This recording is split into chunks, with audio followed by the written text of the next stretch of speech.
Bismillahirrahmanirrahim. Selamat pagi anak-anak. Apa kabarnya hari ini? Mudah-mudahan kalian semua sehat selalu ya. Pada kesempatan kali ini seperti biasa kita akan belajar pendidikan agama Islam dan budi pekerti. Di kelas 5, pembahasan PAI dan budi pekerti, kita masih membahas tentang surat Atin ya. Setelah minggu kemarin kita sudah belajar melafalkan surat Atin, kemudian kita juga sudah menghafalkan surat Atin. Kemudian juga kita sudah belajar menulis surat Atin. Pada pertemuan keempat ini kita akan belajar kandungan tentang surat Atin. Kalian bisa buka bukunya dan buka halaman ke-6. Nah, anak-anak kelas 5, di sini ada bagian D, yaitu makna kandungan dari surat Atin. Kita baca ya. Bacalah Al-Quran surat Atin dan artinya seperti berikut ini. Nanti kalian baca dulu surat Atin ayat 1 sampai ayat ke-8.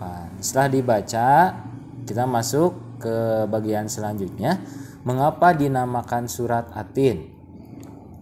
Nah, surat ini dinamakan Atin, diambil dari kata atin yang terdapat pada ayat pertama yang artinya buah tin. Ayat pertama kalian sudah tahu ya, wattini. Nah, itu artinya buah tin.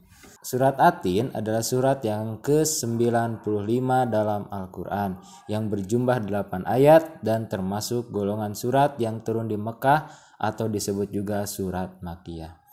Surat Atin ini surat yang ke-95 dari 114 surat dalam Al-Quran.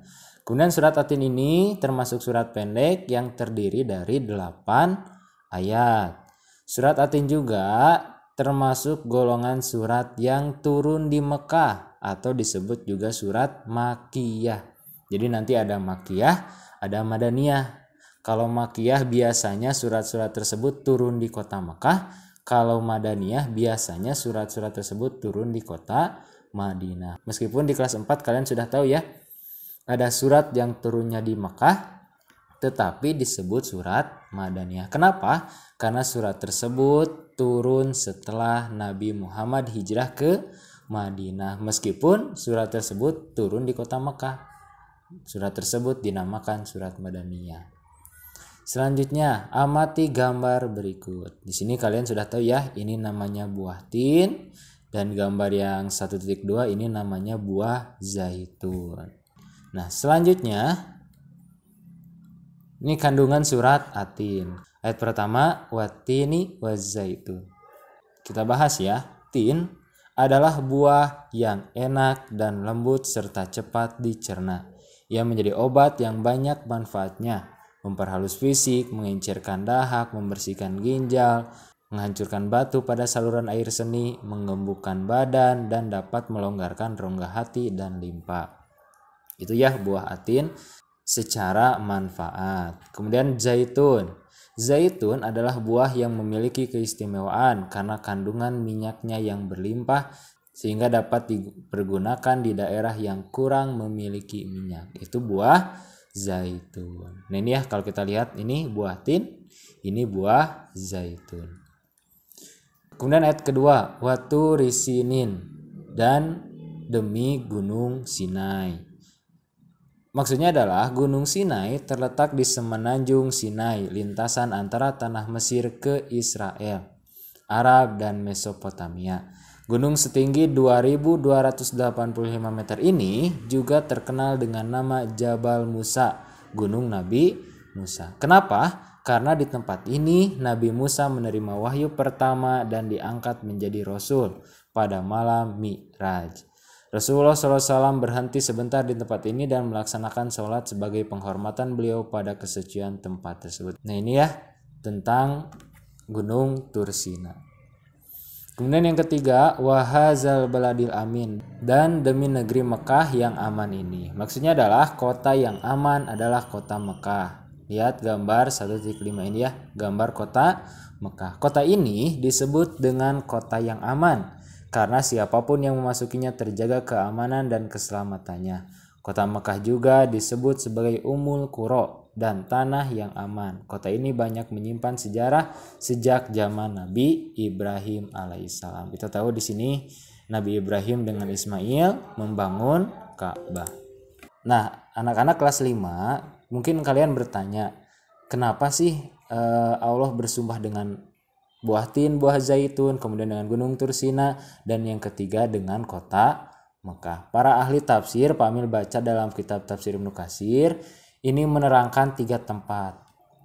Yang pertama, watini wa zaitun, demi buah tin dan buah zaitun. Maksudnya di sini adalah Baitul Maqdis, yang mana di Baitul Maqdis ini banyak buah tin dan buah zaitun. Yang mana kita tahu di Baitul Maqdis itu Allah mengutus Nabi Isa alaihissalam. Yang kedua, Gunung Tursina. Gunung Tursina ini adalah salah satu tempat di mana Allah berbicara dengan Nabi Musa. Kemudian yang ketiga, wahazal baladil amin, yaitu kota Makkah. Yang mana kota Makkah ini adalah salah satu tempat yang mana Allah Subhanahu wa taala mengutus nabi terakhir, yaitu Nabi Muhammad. Nah, di 3 tempat ini Allah bersumpah dengan tempat-tempat yang mulia. Watini wa zaitun, itu tempat mulia. Kemudian waturi sinin, gunung Tursina, itu lebih mulia. Dan wahazal baladil amin, kota Makkah, itu yang lebih mulia. Allah bersumpah dengan 3 tempat tersebut. Kemudian di ayat keempat, ini adalah subjek sumpah dari 3 tempat tersebut. Nah, isi sumpahnya adalah laqad khalaqnal insana fi ahsani taqwim. Sungguh Allah telah menciptakan manusia dengan bentuk yang bagus, dengan rupa yang sebaik-baiknya. Di ayat keempat ini Allah Subhanahu wa taala menjadikan manusia dalam sebaik-baik bentuk. Proses kejadian manusia tidak sama dengan kejadian makhluk-makhluk lain. Manusia memiliki akal, jasmani, rohani, dan nafsu. Anggota tubuh manusia serasi dan seimbang sehingga tampak indah, cantik, dan memudahkan untuk melakukan kegiatan. Sedangkan hewan hanya memiliki jasmani dan nafsu saja. Manusia harus mampu menjaga keseimbangan yang dimilikinya agar supaya menjadi mulia. Apabila manusia mengutamakan nafsunya, maka ia turun derajatnya seperti hewan. Selain rohani, manusia dibekali dengan akal pikiran agar supaya dapat membedakan yang baik dan yang buruk. Allah bersumpah dengan 3 tempat tadi. Kemudian isi sumpahnya adalah bahwa Allah menciptakan manusia dengan sebaik-baiknya, dengan sebagus-bagusnya. Berbeda dengan hewan, manusia diciptakan memiliki 2 mata, 1 hidung, 1 mulut, 2 telinga, kemudian memiliki tangan, kemudian memiliki kaki. Bentuk yang bagus tersebut berbeda dengan hewan. Hewan berbeda ya dengan kita, bahkan mereka tidak memiliki akal. Nah, kita ketika memiliki bentuk fisik yang bagus, maka harusnya kita gunakan dengan hal yang baik, seperti beribadah, amar ma'ruf nahi munkar, dan sebagainya. Jangan sampai bentuk atau rupa yang bagus ini kita gunakan dengan yang tidak baik. Sehingga kita baca di ayat kelima, summa radadnahu asfala safilin. Kemudian kami kembalikan mereka ke tempat kembalinya, yaitu neraka. Di ayat kelima kita baca, Allah Subhanahu wa taala mengingatkan manusia, sekalipun mereka sempurna, tetapi dapat turun derajatnya menjadi hina karena pengetahuan, sikap, dan perilakunya apabila telah keluar dari aturan yang telah ditetapkan oleh Allah Subhanahu wa taala melalui Rasul-Nya. Artinya sebagus apapun rupa kita, seganteng apapun kita, secantik apapun kita, kemudian rupa kita bagus, bentuk kita bagus, ketika tidak taat kepada Allah dan Rasul-Nya, maka kita akan kembali ke neraka. Itulah tempat kembali orang-orang kalau tidak taat kepada Allah dan Rasul-Nya. Nah, inilah kalian bisa baca kelebihan-kelebihan manusia dengan makhluk lainnya. Nah, tadi sebagus-bagusnya manusia kalau dia tidak taat kepada Allah dan Rasul-Nya, dia akan kembali ke neraka, tempat kembalinya. Nah, di ayat selanjutnya, ayat ke-6, Allah menerangkan, Allah mengecualikan illal ladzina amanu wa amilus solihat.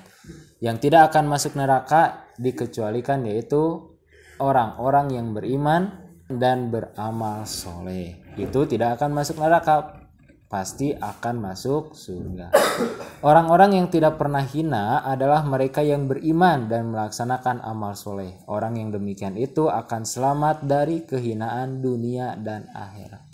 Artinya meskipun kita bagus, rupa kita baik, kalau tidak taat tempat kita ke neraka, tapi kalau kita beramal soleh, beriman kepada Allah, insya Allah kita akan masuk surga, tidak akan masuk ke neraka.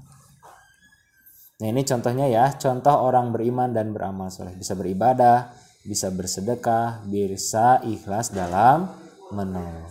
Selanjutnya ayat ke-7, fama yukazzibuka ba'du bidin. Maka apa yang menyebabkan orang-orang berdusta kepada hari akhir, hari pembalasan, setelah adanya keterangan-keterangan. Nah, maksudnya adalah pada hari kiamat nanti ada hari pembalasan terhadap perbuatan manusia yang baik dan buruk. Manusia seharusnya tidak meragukan adanya hari pembalasan karena Allah Subhanahu wa taala sudah menunjukkan bukti-buktinya. Allah Subhanahu wa taala memberikan akal kepada manusia untuk berpikir tentang ciptaannya dan hati untuk merasakan iman. Pertanyaan Allah Subhanahu wa taala itu untuk mengingatkan adanya hari kiamat agar manusia tidak lupa dan lalai sehingga terjerumus dalam dosa dan kehinaan. Artinya karena manusia diberikan kelebihan, salah satu diantaranya akal, manusia dituntut untuk berpikir di kehidupan yang akan datang. Berbeda dengan hewan-hewan. Hewan-hewan melakukan hal-hal yang tidak pantas, tidak beribadah misalnya. Kenapa? Karena mereka diciptakan bukan untuk beribadah, bukan untuk berpikir ya. Kita diberikan akal oleh Allah, kita dituntut untuk berpikir untuk kehidupan yang akan datang. Sehingga kita yang memiliki akal, kita seharusnya bisa melihat ke depan, jangan mendustakan hari pembalasan. Kita tahu kita selama hidup di dunia akan dibalas oleh Allah di hari pembalasan. Kemudian ayat yang terakhir, alaihissallahu biahkamil hakimin. Bukanlah Allah adalah hakim yang bijaksana. Allah Subhanahu wa taala adalah yang maha mengetahui, sebagus-bagus pencipta dan pengatur segala urusan. Allah Subhanahu wa taala yang memberi keputusan agar segala persoalan tiada perbuatan walau sekecil ataupun yang dapat terlepas dari pengadilannya. Pengadilan Allah Subhanahu wa taala adalah sebaik-baik pembuat keputusan. Allah Subhanahu wa taala Maha Pengasih kepada hambanya. Ia senantiasa mengingatkan agar manusia tidak lupa diri. Jika ternyata manusia masih melakukan dosa, maka karena keadilannya manusia akan menanggung akibat dan pembalasan atas dosanya itu. Allah Subhanahu wa taala juga telah menyiapkan kenikmatan bagi orang yang menjalankan syariatnya. Di sini diterangkan kita hidup di dunia, kemudian kita misalnya melakukan hal jelek sekecil apapun, akan ada balasan di hari kiamat. Makanya kan dulu pernah diterangkan sama Pak Amil, ada orang yang disuruh menyembelih burung merpati di tempat yang tidak ada yang melihat. Ternyata semuanya menyembelih burung merpati tersebut, ada satu orang yang tidak menyembelih. Ketika ditanya, kenapa kamu tidak menyembelih burung tersebut? Dia mengatakan Allah Maha melihat. Tidak ada tempat yang tidak luput dari pengawasan Allah Subhanahu wa taala. Nah itu ya ayat ke-8, artinya perbuatan yang kita lakukan di dunia sekecil apapun, apakah itu perbuatan baik dan buruk, pasti akan dibalas oleh Allah di hari kiamat. Kalau kita berbuat baik, Allah membalas dengan hal yang baik, Allah membalas dengan pahala, Allah membalas dengan surga. Kalau kita berbuat buruk, Allah juga akan membalas, Allah akan membalas dengan siksaannya dengan neraka. Itulah pembahasan tentang surat Atin, kandungan tentang surat Atin. Nah, kalau kalian masih bingung tentang kandungan surat Atin, bisa baca kembali atau tanyakan ke Pak Amil ya. Seperti biasa bisa lewat grup atau Japri. Kemudian untuk tugas juga, insya Allah Pak Amil akan share di grup kelas 5. Itu saja mungkin pertemuan keempat pada kesempatan kali ini tentang kandungan surat Atin. Mudah-mudahan ada guna dan manfaatnya. Terima kasih. Wassalamualaikum warahmatullahi wabarakatuh.